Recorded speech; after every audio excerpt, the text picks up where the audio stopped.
3 années désormais, au lieu de 2 comme auparavant, pour la formation d'un instituteur adjoint.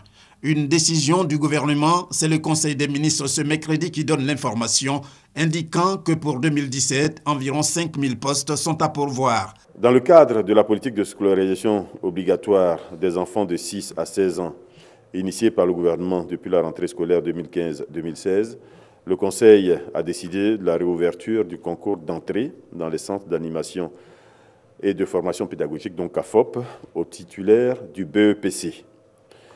Cette mesure permettra d'élargir la base de la pyramide des formateurs à recruter pour combler le déficit d'enseignants dans l'enseignement préscolaire et primaire.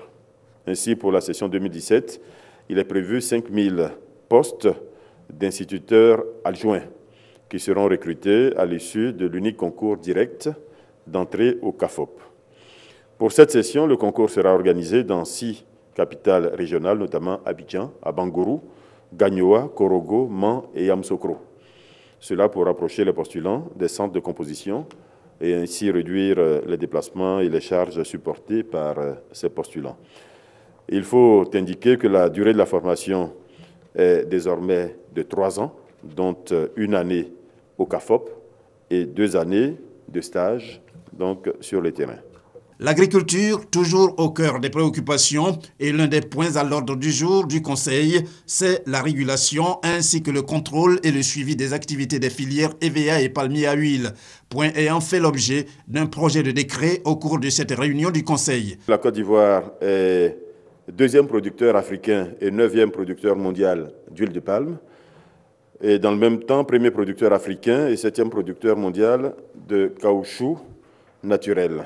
Donc des positions importantes que notre pays entend défendre et consolider.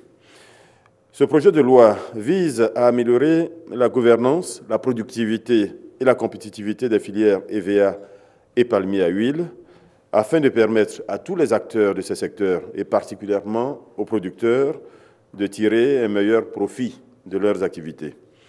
Ainsi, ce dispositif prend en compte la similarité des problèmes et la complémentarité agronomique de ces 2 filières pour régir dans un cadre légal unique les questions liées aux plantations villageoises, à la commercialisation, à la transformation et à la valorisation des produits de l'EVA et du palmier à huile. Et puis le gouvernement ne se lasse pas aussi de s'intéresser à la question environnementale. Pour en donner une fois de plus la preuve, le Conseil estime que la mesure relative à la gestion intégrée du littoral s'impose. Ce projet de loi apporte des réponses innovantes dans le cadre de la lutte contre les changements climatiques, avec des instruments d'adaptation ainsi que de protection de la population et de l'environnement côtier.